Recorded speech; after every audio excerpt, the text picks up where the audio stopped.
Hey there, you are watching part 2 of a multi-part series. If you don't want to miss anything, you may want to hit subscribe, but otherwise, I'll provide links in the description box down below. Now, let's get started.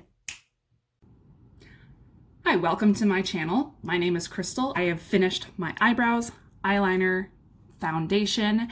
Next, we are moving on to concealer to conceal all of my transgressions. The first place we are going to conceal is the under eye area because your girl did not fall asleep until about 5 a.m. and so she's a little tired. Before you go in with your regular concealer, you want to use a color corrector. I'm using the Ulta Beauty color correcting face stick in shade Peach. This will help cancel out dark colors like blue and purple that usually comes with under eye bags.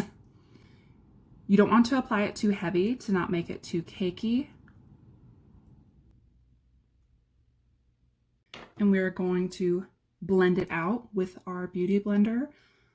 Because I have a silicone one, I don't really notice a difference between using the same area of the blender compared to an empty spot. Now, if you are using a sponge, I would recommend using a cleaner part of the blender for using the color correcting product. After your color corrector, you want to apply powder so that, as I mentioned in my previous video, you are not applying liquid on top of liquid.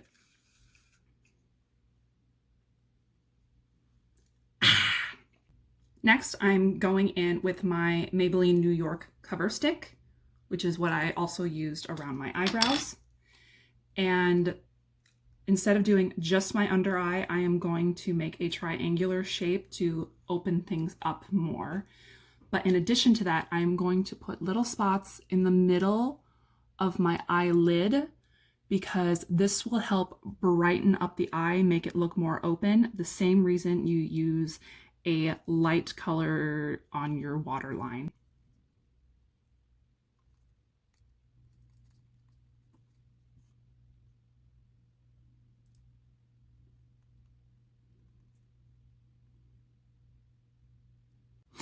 Pa, am I pretty now? Pa!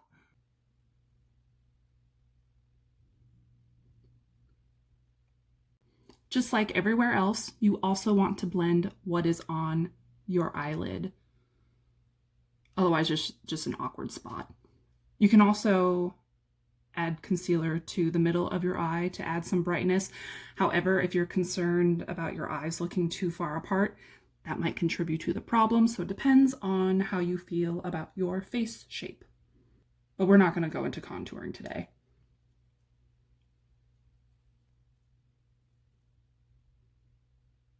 And this is the blended look.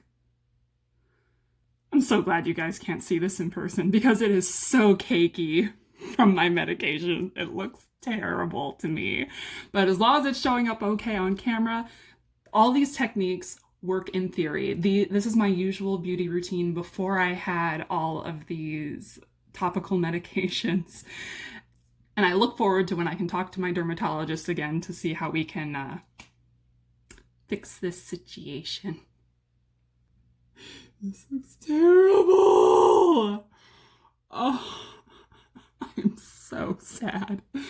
Okay, I'm over it.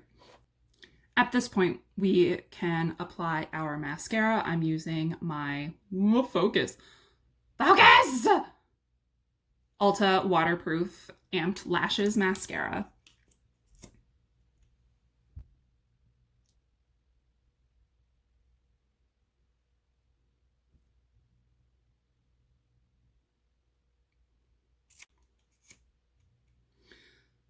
For those of you that may be afraid of jabbing yourself in the eye with the mascara wand, I suggest using the same technique that you would use with brushing long hair.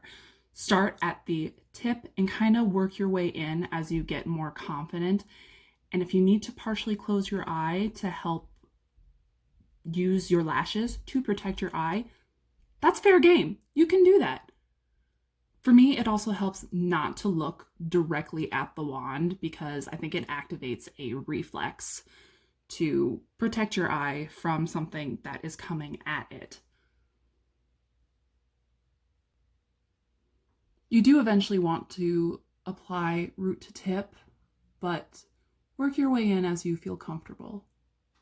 That said, I have jabbed myself in the eye with my mascara wand on more occasions than I can count. It's not fun, but I promise, unless someone's taking a flying leap at you with it, you will survive. Your eye will survive.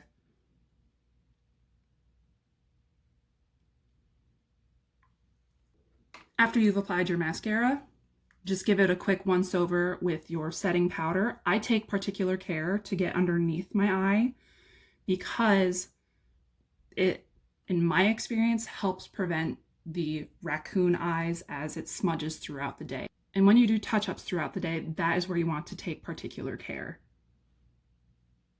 Is it still gonna happen though? Probably.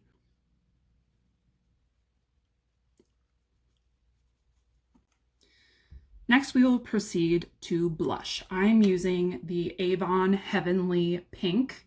Sorry, it's a little dusty. I didn't clean it first. It's a nice little pinky pink.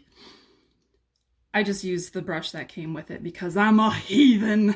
The way that I use to find a good placement for my blush is just to smile, to find the natural apples of your cheeks and blend outwards back to about your temple, darker to lighter.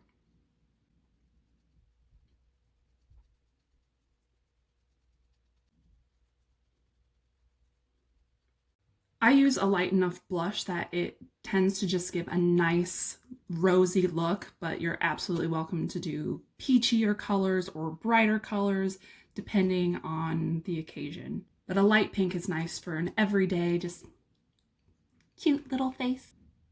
That's it for today. I will see you in part 3, which once it's posted, I will add the link down below for easier navigation later. Stay safe, wash your hands, and please stay home. See you next time.